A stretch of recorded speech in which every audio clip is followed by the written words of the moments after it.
জাহান্নাম থেকে বাঁচার উপায়টা কি? কয়েকটা উপায় বলি, কি বলেন? অনেক উপায় এক এক হাদিসে। কোন হাদিসে আছে তুমি সাদাকা করো, কি করো? আল্লাহর নবী ঈদের সালাত পড়ে যাচ্ছে, মহিলাদের সাথে কথা ওয়াজ করতেছে যে ইয়া মাশারান নিসা, হে মহিলারা, তোমরা জাহান্নামের আগুন থেকে বাঁচো, তোমাদেরকে আমি বেশি বেশি জাহান্নামে দেখছি। তাসাদ্দাকনা, তোমরা সাদাকা করো। কেন? আমাদের অন্যায় কি? বলে যে তোমরা একে অন্যের গীবত করো, তোমরা অকৃতজ্ঞ, তোমাদেরকে আমি জাহান্নামে বেশি দেখেছি। কি করে বাঁচবো? নবী বললেন তাসাদ্দাকনা, তোমরা বেশি বেশি আল্লাহর পথে সাদাকা করো। তার মানে বোঝা গেল সাদাকা জাহান্নামের আগুন মিটিয়ে দেয়। আর সাদাকাতু বুরহান, দান হলো দলিল। জমি আমার, প্রমাণ, দলিল, আমি জান্নাতে যাব ইনশাআল্লাহ, দলিল আল্লাহ আমি তোমার পথে সাদাকা করছি আল্লাহ। এটা একটা মাধ্যম। আর একটা মাধ্যম, ফামান কানা ইয়ারজু লিকা রাব্বিহ, কেউ যদি আল্লাহর সন্তুষ্টি চায়, আল্লাহর সাথে মিলিত হতে চায়, তাকে দুইটা কাজ করতে হবে। কয়টা? ফালিয়ামাল আমালান সলিহা, তাকে আমলে সলে করতে হবে, বিদআত যুক্ত আমল করলে হবে না। কি করতে হবে? আমলে সলে। ওয়ালা ইউশরিক বিইবাদাতি রাব্বিহি আহাদা, ভুলেও যাতে তার রবের সাথে লোকটা শিরক না করে, তাহলে সে জান্নাতে যাবে, জাহান্নাম থেকে বাঁচবে ইনশাআল্লাহ। জাহান্নাম থেকে বাঁচার আরেকটা পথ, মানুষের গীবত থেকে বেঁচে থাকা। ইনশাআল্লাহ পারবেন? মানুষের গীবত থেকে বেঁচে থাকতে হবে। সবচেয়ে বেশি জাহান্নামে নেবে মানুষের কোন জিনিস একটু বলেন দেখি, কেউ জানেন নাকি?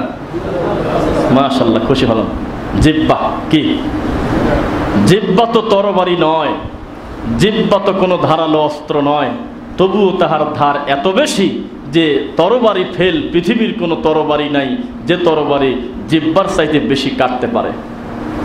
3 দিন মেহমানদারি করেছেন, 3 দিন কষ্ট করে খাওয়াইছেন, মন মতো ভালো মন্দ খাওয়ানোর পর বাড়িতে যখন চলে যাচ্ছে তখন একটা কটু কথা বলে দিলেন, সব গেল না, একবারে শেষ। 30 বছর সংসার করলেন আপনি, খালি একবার মুখ দিয়ে বললেন তোমার সংসারে এসে আমার জীবনটা শেষ, আমার মতো পাগল তাই সংসার করে গেলাম। এটা কি ঠিক হলো তার বলা? এর নাম অকৃতজ্ঞ। তো কেউ যদি আমলে সলে করে আর শিরিক থেকে বেঁচে থাকে, তাহলে সে জাহান্নাম থেকে বাঁচবে ইনশাআল্লাহ। কেউ যদি গীবত থেকে বেঁচে থাকে, তার জিহ্বাকে সংরক্ষণ করতে পারে, সেও জান্নাতে যাবে ইনশাআল্লাহ। এবার আসেন জাহান্নামের কথা, জাহান্নামের কথাই বলবো। হাদিসের রাবি হলো আবু হুরায়রা। কার নাম বললাম? রাদিয়াল্লাহু আনহু। হাদিসটা আছে সহিহ বুখারীতে, আমি আরবি পড়ি তারপর অনুবাদ করি।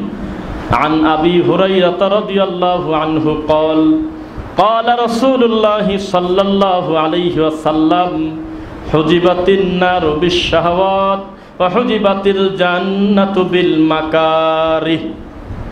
আবু হুরায়রা রাদিয়াল্লাহু আনহু বলতেছেন যে মুহাম্মদ সাল্লাল্লাহু আলাইহি ওয়াসাল্লাম বলেছেন, জাহান্নামটা ঘেরা আছে হলো মানুষের চাওয়া পাওয়া মনের খুশি প্রবৃত্তি দিয়ে, মন যা চায় তাই দিয়ে। টাকনুর নিচে কাপড় পরলে একটু ভালো লাগে, টাকনুর উপরে কাপড় পরলে ঠেঙা ঠেঙা লাগে, এটা একটা মনের চাওয়া। রাস্তাতে দাম্ভিকতার সাথে হাঁটলে একটু মজা লাগে, আর বিনয়ের সাথে হাঁটলে কেমন কেমন জানি লাগে, পাগল পাগল লাগে, এটা মনের চাওয়া পাপ। গোটা জাহান্নামের চতুর্পাশের প্রাচীর হইল মানুষের চাওয়া পাওয়া দিয়ে ঘেরা, মন যা চায় তার নাম হলো জাহান্নাম। ওয়াহুজিবাতিল জান্নাতু বিল মাকারিহ, আর জান্নাতের চতুর্পাশের দেওয়াল, জান্নাতটা ঘিরে রাখা হয়েছে হলো কষ্ট দিয়ে, পরিশ্রম দিয়ে, ক্লান্ত অবস্থা দিয়ে। আপনি কি মাথা খারাপ? একটা লোক রাত 3টার সময় উঠে আল্লাহকে ডাকে, আর একটা লোক চেতন পায় হইল দিন 10:30টার সময়। এই 2 জন ব্যক্তি এক হতে পারে? জান্নাত খুব কঠিন। এখন আপনাকে আর একটা সূত্র বলি, জাহান্নাম থেকে মুক্তি পেতে চান কিনা? ইনশাআল্লাহ চান। তো জাহান্নাম থেকে মুক্তি পাওয়ার জন্য সবচেয়ে বেশি দোয়া করেছেন মুহাম্মদ রাসূলুল্লাহ সাল্লাল্লাহু আলাইহি ওয়াসাল্লাম, কারণ তিনি আমাদেরকে শিক্ষা দিয়েছেন। তবে কিভাবে জাহান্নাম থেকে মুক্তি পাবো তার একটা পূর্ব শর্ত আপনাকে বলে দিই। ধরেন এই ওযুখানা আছে না, এখানে সুন্দর ওযুখানা, এই ওযুখানাতে আপনি একবার ওযু করলে ওযু হবে না, 2 বার করা লাগবে। কোনবার? অপবিত্রতা যত হোক, যদি গোসল করে যদি শরীরটা পাক থাকে, শুধু ওযু না থাকে, একবার ওযু করলেই হবে, কি বলেন? ঠিক আপনার পাশে একজন অমুসলিম, নাম বলবো না আবার মুশকিল, একজন অমুসলিম এসে 30 বার ওযু করছে, ওযু হবে তো নাকি? 40 বার আপনার থেকে ভালো করে কুলি করছে, আপনার থেকে ভালো করে হাত ধৌত করছে, আপনি তো শুধু মাথা মাসে করেন, ও আগে পুরা ঘাড়টার ভিজে ফেলছে মনে করেন, ওযু হবে? কেন হবে না বলেন? কারণ একটা জিনিস তার অনুপস্থিত। আপনার থেকে বেশি সময় সেজদা দিয়ে আল্লাহকে লোকটা ডাকে, ডাইরেক্ট বলতেছে আল্লাহ তুমি আমার এটা দাও ওটা দাও, 5 ওয়াক্ত সালাত আদায় করলো, কিন্তু অমুসলিম এখনো শাহাদা আল্লাহকে কালেমা পড়ে শোনায় নেই, কাজ হবে? প্রত্যেক নেকামলের পূর্বে শর্তকে একটু উত্তর দেন।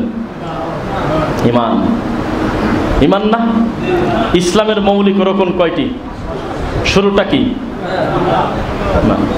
এবার পাওয়ারটা দেখেন কালেমার। নবী সাল্লাল্লাহু আলাইহি ওয়াসাল্লাম বলছে যেই বিয়েতে বাপ উপস্থিত নাই অথচ জীবিত আছে সে বিয়ে বাতিল বাতিল বাতিল। কয়বার বলছে? আর আমি এখন বলতেছি আপনাকে এমনও কিছু বাপ আছে উপস্থিত থাকুক না থাকুক বিয়ে বাতিল বাতিল বাতিল। কে? ছেলে মুসলিম মেয়ে অমুসলিম, ছেলে মুসলিম মেয়ে হিন্দু। এই অবস্থায় কিয়ামত পর্যন্ত যদি বিয়ে দেন, কিয়ামত পর্যন্ত জেনা হবে, অবৈধ সন্তান জন্ম নেবে, বিয়েই হয় না, তার সন্তান কিসের? যদি মেয়ের বাপ মা গোটা গ্রাম উপস্থিত থেকে মেয়েকে বিয়ে দেয় আর মেয়ে যদি অমুসলিম থাকে, কিয়ামত পর্যন্ত বিয়ে হবে না। হবে কি? কারণ একটা জিনিস তার নাই, তার নাম হলো লা ইলাহা ইল্লাল্লাহ। তাওহীদ না থাকার কারণে আর কালেমা পড়ে কাজ হচ্ছে না। এখন মেয়েটা খালি মুখ দিয়ে বলতেছে আশহাদু আল্লা ইলাহা ইল্লাল্লাহ ওয়া আন্না মুহাম্মাদার রাসূলুল্লাহ, এই কথা মুখ দিয়ে অন্তর থেকে আল্লাহকে শোনানোর পরে তার বাপ বাঁচিয়ে আছে, তবে তার বাপের 4 পয়সার দাম নাই, বিয়েতে সব বাতিল। এক চুল দামও নাই, নাই একটু দামও নাই।